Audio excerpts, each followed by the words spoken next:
I want to know about the formation of the Beat Junkies, because you talked about you and Redmatic, but we don't know how this whole thing is developing into a crew, and I want to hear about that. Sure.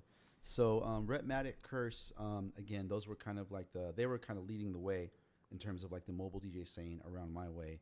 And then not too much further, down in Orange County, probably 10 miles south of where we grew up in Cerritos, was J-Rock. And J-Rock was doing basically the same thing. He was running like, the Huntington Beach area, his neighborhood. He grew up in Westminster. And so he was doing clubs and mobile gigs. And so eventually J-Rock crossed paths with Redmatic and with Curse.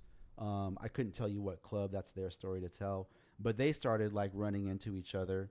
And then through me knowing Curse and Rhett, I would, they would invite me out. So I would see the three of them DJ together. Eventually they invited me. Oh, Mello, you're here every week at the club. Bring some records next time. Curse told me that. So I did. So that was the first time I got to DJ with J-Rock, Redmatic, Curse. There used to be this really dope club that Curse and Redmatic's crews, they would combine mobile DJ crews under the name United Kingdom.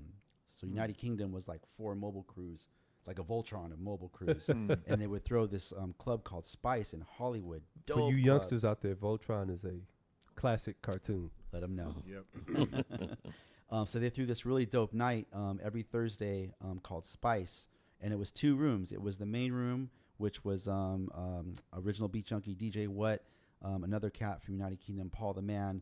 They were just playing. This is like around the same time, 91, 92. So they were playing like just 80s funk, R&B, a little bit of the, freestyle music, just rocking it, rocking the dance floor.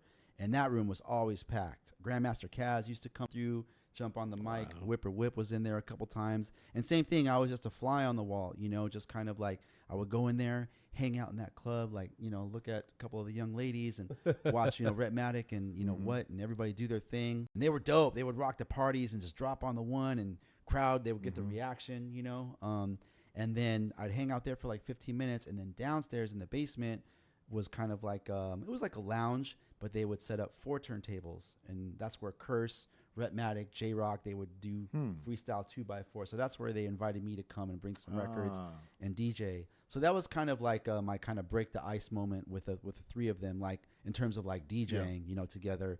And then again, because Curse and Rhett lived so close to me, Curse started inviting me over. Curse's house, his garage was kind of like Beat Junkies HQ. That was like the meet. We would all posse up. We always practiced at Curse's house. Or if there was a gig, hey, let's meet at Curse's and we'll all roll out. Yeah. Or hey, let's go record shopping. All right, meet you at Curse's, and you know what I mean. Yeah. So his was like, his house was like the hub. So just through DJing being the common denominator and us just kind of becoming friends, and going out to support each other's events. J-Rock one day was just like, man, we hang out all the time. We're all starting to DJ together. We like the same music. We shop at the same stores. Like we kick it like once, twice, 3 times a week. We are at Curses. Let's start a crew. Because J-Rock always wanted to have a crew. Okay. And we're like, yeah, let's start a crew.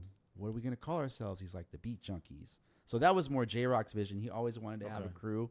And he's told the story and he shared it with us. But he grew up, the area he grew up in, he was never part of a crew, but there was other crews kind of similar to me that inspired him to DJ. So he always wanted to have a crew of his own. So now, we all become friends together. And so he was like, let's start a crew. So that's how the Beat Junkies was born.